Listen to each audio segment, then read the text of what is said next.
وزیر خارجہ شاہ محمود قریشی نے رومانیہ میں پاکستانی کمیونٹی سے خطاب کیا ہے اور پاکستانی کمیونٹی سے خطاب کرتے ہوئے وزیر خارجہ نے کیا کہا، آئیے آپ کو دکھاتے ہیں۔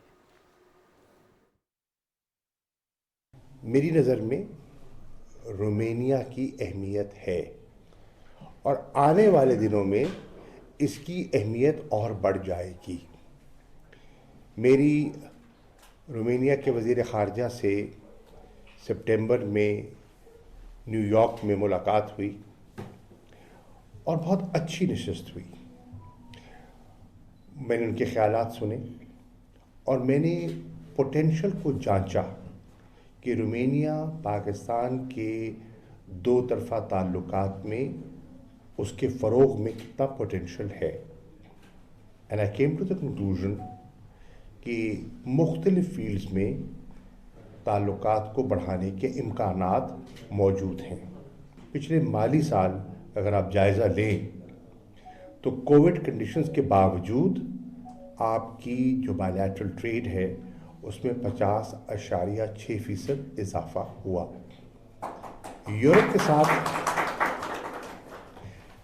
جی ایس پی پلس کی وجہ سے پچھلے 6 سالوں میں ہماری بائیلیٹرل ٹریڈ دگنی ہوئی ہے اور میری کوشش ہے کہ جی ایس پی پلس کی جو اسکیم ہے وہ سن 2023 کے بعد بھی جاری رہے تاکہ ہم بائیلیٹرل ٹریڈ میں بھی، سروس سیکٹر میں بھی اور انویسٹمنٹس کو بھی ہم اٹریکٹ کر سکیں۔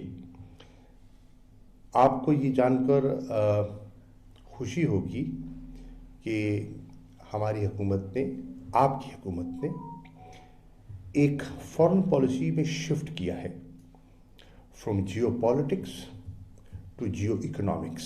اس کی سوچ یہ ہے کہ جب تک ملک معاشی طور پر مستحکم یا خود کفیل نہیں ہوگا اور اس کا انحصار بیرونی قرضوں پہ رہے گا، وہ آئی ایم ایف اور ورلڈ بینک کا محتاج رہے گا، تو آپ کے جو خارجہ پالیسی کے جو آبجیکٹیوز ہیں وہ حاصل نہیں ہو پائیں گے۔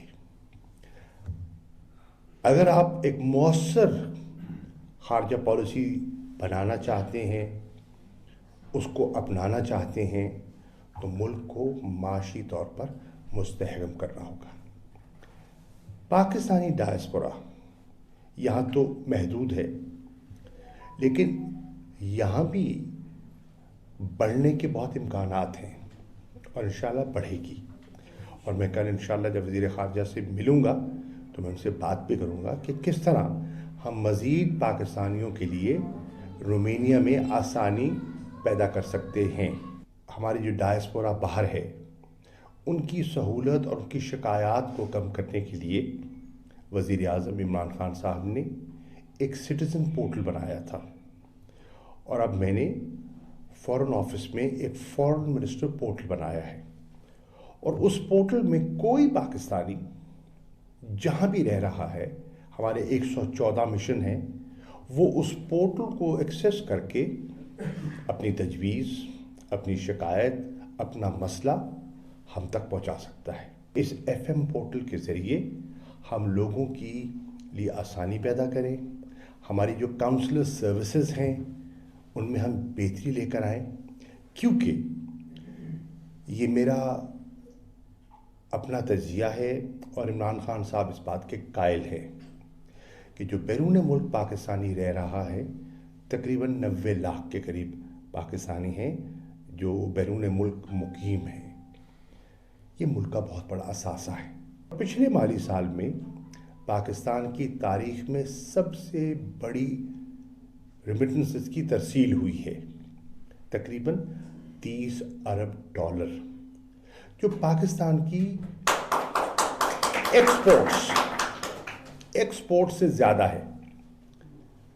ہم اپنے ایکسپورٹر کو بہت سی مراعات دیتے ہیں، رعایت دیتے ہیں، کنسیشنز دیتے ہیں، ٹیکس ہالیڈیز دیتے ہیں، ریلیف دیتے ہیں، دینی چاہیے اور وہ بھی کام کرتے ہیں، लेकिन ये जो बाहर बैठा है पाकिस्तानी, इसे हम बहुत कम देते हैं, ये बहुत ज़्यादा लौटाता है। मेरी नज़र में ये तबका जो मुल्क के बाहर रह रहा है, ये मुझसे बेहतर पाकिस्तानी है, जो बाहर रहकर भी पाकिस्तान के बारे में सोचता है, पाकिस्तान से मोहब्बत करता है, पाकिस्तान से राब्ता रखता है और कोशिश करता है कि मैं मुल्क के लिए बेहतरी या मुल्क की खिदमत कर सकूं।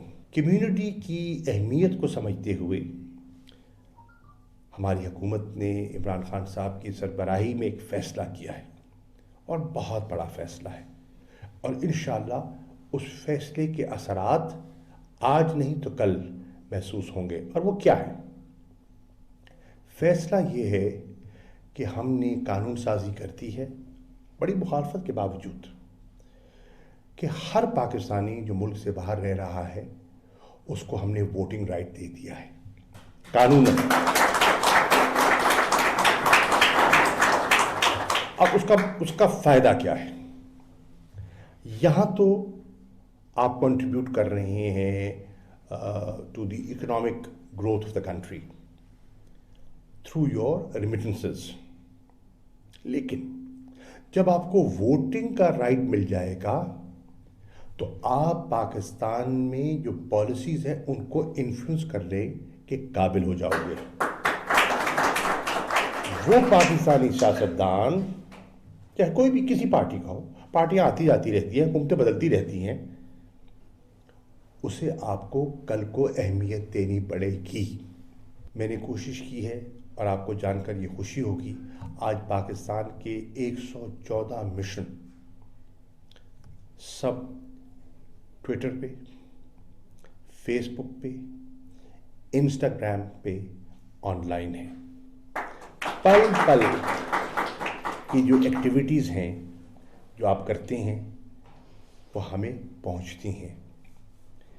हम जो एक्टिविटीज़ करते हैं, मैं जो एक्टिविटी करता हूं, कोशिश करता हूं, वो अपनी फॉरेन ऑफिस की वेबसाइट के ज़रिए आप तक पहुंचे। आप अपने घर पे बैठ के from your living room, from your sitting room आप रसाई हासिल कर सकते हैं, आप मालूमात हासिल कर सकते हैं और अपनी राय कायम कर सकते हैं। मैं इनके वज़ीर ख़ारजा को दावत दूंगा पाकिस्तान आने की, और मेरी कोशिश होगी कि जो हमारी इकनॉमिक रिलेशनशिप है उसमें गहराई भी पैदा हो और उसमें वुसअत भी आए। यहाँ मार्केट्स हैं और हमारी जो गुड्स हम पैदा करते हैं उनकी रसाई यहाँ कदरे आसान होगी। वेस्टर्न यूरोप के अपने स्टैंडर्ड्स हैं, अफ्रीकन मार्केट है, सेंट्रल एशियन मार्केट है, ईस्टर्न यूरोपियन मार्केट है, ये हमारे लिए कदरे आसान है यहाँ इन मार्केट्स को पेनिट्रेट करना। तो मेरी ख्वाहिश भी है, मेरी कोशिश भी है कि हम इन मार्केट्स की तरफ रुजू करें। हमने रोशन डिजिटल अकाउंट का आगाज़ किया, एक नई सहूलत दी उन पाकिस्तानीज़ को जो कि ऑफिशियल चैनल्स के ज़रिए पैसा पाकिस्तान मुंतकिल करना चाहते हैं। नतीजा, थोड़े से अरसे में आप देखें कि तकरीबन 3 लाख अकाउंट खुल चुके हैं।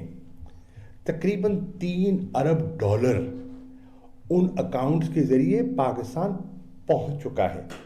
आपको कहीं जाने की ज़रूरत नहीं है, आप अपने घर में बैठे अपने लैपटॉप के ज़रिए आप पैसा मुंतकिल कर सकते हैं, ट्रांसपेरेंट शफाफ तरीके से थ्रू बैंकिंग चैनल्स। इसी तरह अपना घर स्कीम है, अपनी कार स्कीम है, ये हमने स्कीमें इंट्रोड्यूस की हैं फॉर ओवरसीज़ पाकिस्तानीज़ जो अपने अजीज़ व अकारिब को सहूलत पहुँचा सकते हैं इन अ डिफरेंट वे। और भी बहुत तरीके हैं वहाँ इन्वेस्टमेंट को अट्रैक्ट करने के। हमारी कोशिश भी है कि इन्वेस्टमेंट्स भी हम अट्रैक्ट करें, न सिर्फ हम अपनी जो वर्क फोर्स है, जो ह्यूमन रिसोर्स है, उसको बाहर मुंतकिल करने में कामयाब हों, दो तरफा तिजारत बढ़ाने में कामयाब हों, इन्वेस्टमेंट्स अट्रैक्ट करने में भी कामयाब हों। हम जो इकोनॉमिक कॉरिडोर बना रहे हैं सीपैक का, उस पर बहुत सी अपॉर्चुनिटीज़ पैदा होने वाली हैं आने वाले दिनों में, और हमने बहुत सी रियायत दी हैं। मिसाल के तौर पर कोई वहाँ इन्वेस्ट करता है तो अपने प्रॉफिट्स को 100% बाहर रिपैट्रिएट कर सकता है। अगर कोई वहाँ इन्वेस्ट करता है तो 10 साल के लिए उसको टैक्स हॉलिडे मिलता है। अगर कोई वहाँ इन्वेस्ट करता है तो जो कस्टम ड्यूटी उसको पे करनी पड़ती है उसमें उसको रियायत मिल जाएगी। तो ये बहुत सी आसानियाँ हैं, और वो गवादर में और गिरदोनवा वो एक एक्सपोर्ट हब बना सकता है in true land lock scintillation countries. बहुत सी और मार्केट्स हैं, न्यू मार्केट्स, जहाँ तक बजरिया पाकिस्तान रसाई हासिल की जा सकती है, क्योंकि उन ममालिक के पास कोई और रास्ता नहीं है अपनी गुड्स को समुद्रों तक और गर्म पानियों तक पहुंचाने का। तो गवादर और कराची तो ऐसे पोर्ट्स हैं जो अब उनको दस्तयाब होंगे इंशाअल्लाह अफ़गानिस्तान में। जैसे जैसे अब उम्मीद है कि 40 साल बाद एक अमन और इस्तेकाम की एक उम्मीद की किरण हमें दिखाई दे रही है। और आपने देखा कि पिछले दिनों में 19 दिसंबर को पाकिस्तान ने एक एक्स्ट्रा ऑर्डिनरी OIC के वज़ीर ख़ारजा का इजलास मुनक़िद किया।